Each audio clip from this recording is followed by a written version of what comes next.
Well, I knew I was really procrastinating now. I opened up my bag of jerky and started chewing on another piece and put the bag away. It was time to start scouting around. I looked around the conference room one last time. Uh, I wouldn't want to sleep here for the night when I was done searching the ship.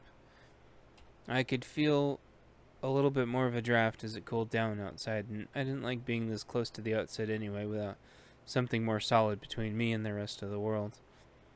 I was just about to start checking out the rest of the third floor when I heard something loud from outside.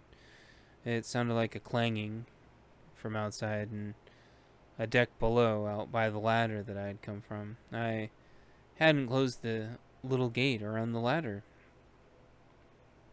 I probably could have kicked it closed as I climbed with one of my feet, but I hadn't even thought of it. The gate swung with the breeze and otherwise therapeutic rocking of the ship. The gate clanged a few times, trying to figure out why it was flapping around instead of being secure like it usually was.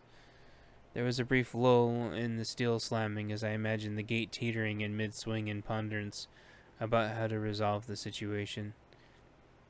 Then the boat shifted with a certain kind of wave that the ladder's security mechanism improved of, and it closed and latched properly. I nodded to the boat, and the boat seemed to settle down with the satisfaction that everything was fine and normal again. And with that, I set out to see what the next room was. Chapter 9, Entering the Bridge. Third floor, inside, dusk, day 1. The door to the next room inward was open, and I didn't hear any sound coming from it. I walked in cautiously and looked around. It appeared to be the bridge to the yacht. I looked around at the equipment, and everything was powered down. I looked around the room for exits. I saw one that looked like it went to stairs based on the signage indicating as much.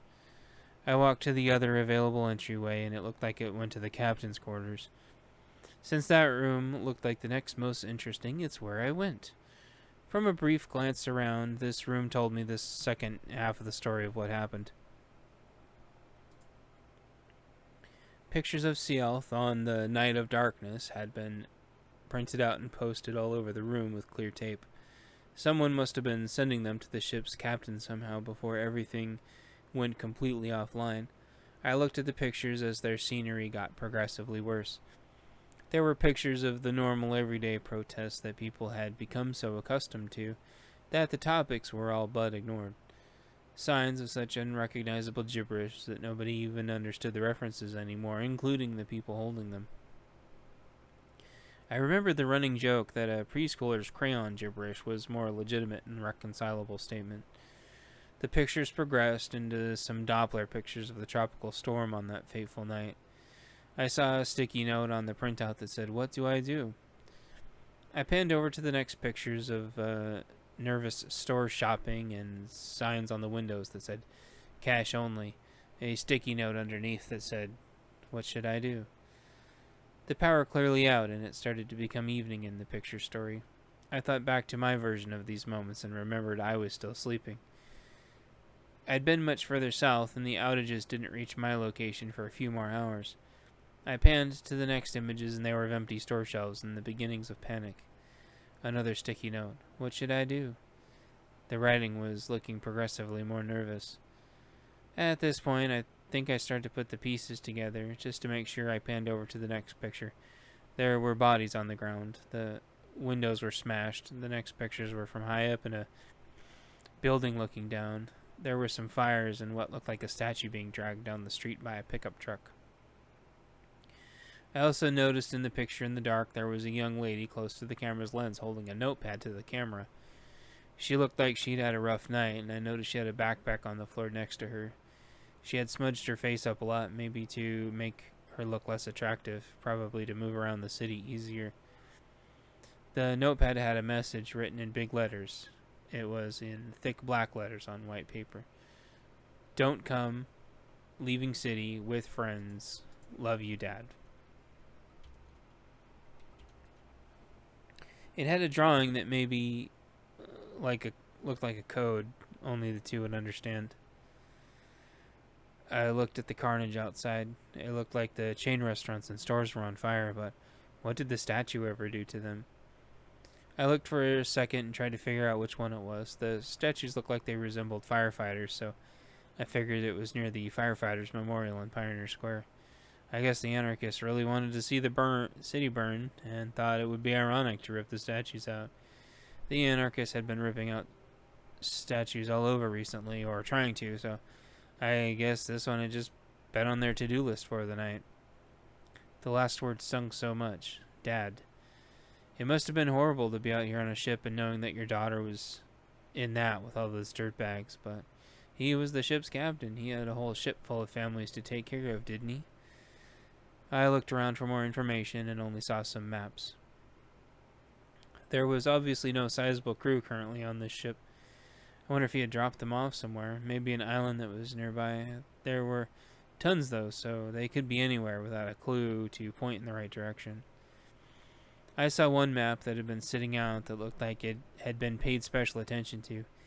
I recall something about some hospitals having been on an island around here pre-collapse. I got my camera phone out and angled myself so the light was pointing at the photo. I never used flash to not give myself migraines, and flashlights worked way better for angled light anyway. I pointed my finger at a spot on the screen so it zoomed properly for maximum resolution, and it took the picture when it was ready. Newer phones didn't have this feature, so I was glad I had my trusty old Reliable with me. I checked the phone's memory and it definitely saved the picture. I pressed the disk button and the heart button to make sure it was saved and liked. I took a couple of seconds of video of his timeline of events and a couple seconds of video specifically of the picture of the Sealth carnage and stopped that video. I went back into the conference room and took a couple seconds of video of the whiteboards. With the added context of what I saw in the captain's quarters, this information started to make more sense. The ship's crew were able to regain emergency communications with Base Command because Base Command got a generator up and running. They said the procedure for disasters, man-made or otherwise, was to return to the city. In addition, Command made a claim that the National Guard was staged to restore order in 72 hours. However, there was no supporting evidence of this claim. The notes also mentioned that the captain should return the ship immediately to port or that he would lose his job. The captain wrote in his notes that it was good that the city would be restored so that there would be no harm in waiting, though he did leave some question marks around the note that the city would have order restored so soon. Then more notes that the captain had enough food and entertainment on board to keep everyone safe. All he would need to do is circle around the storm, that way the ship could come full circle. Everything would be fine, then he'd return the passengers to safety, but management's orders were for him to come in immediately. I noticed the captain wrote at this spot that there was no food left in the city. Basically, he was rhetorically asking what the point was in going back so soon.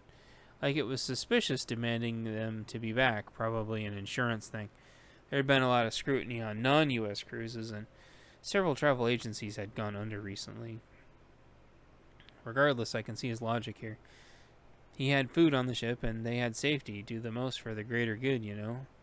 He could keep everyone here, and they would be safe from the violence. He could ride around the storm. The storm would ride through Sealth, National Guard would come, FEMA, or whoever would bring in food, and everything would be restored. He could drop everyone back off and see his daughter again. Yeah, just one problem, buddy, I thought to myself. A different National Guard comes, and they don't bring much food. The story seems to end with him telling the officers to talk it over in the officers' conference room, and that they'd have a little more time before they had to decide. He wanted to make sure everyone was on board.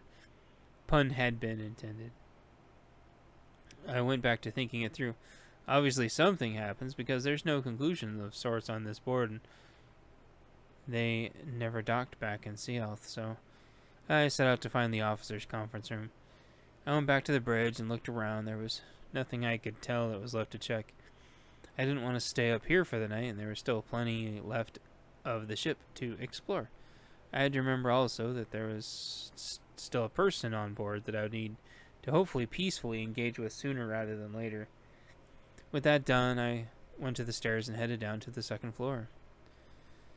Chapter 10. More to the story. Second floor inside. Dusk, day 1. I stepped down to what seemed like an operations area. I looked around with my hands out as non-confrontational as I possibly could with an AR hanging off me. Try as I might to look and listen, there seemed to be nobody around. I checked my phone again for a Wi-Fi signal, and there wasn't one. I turned the feature off and put my phone away.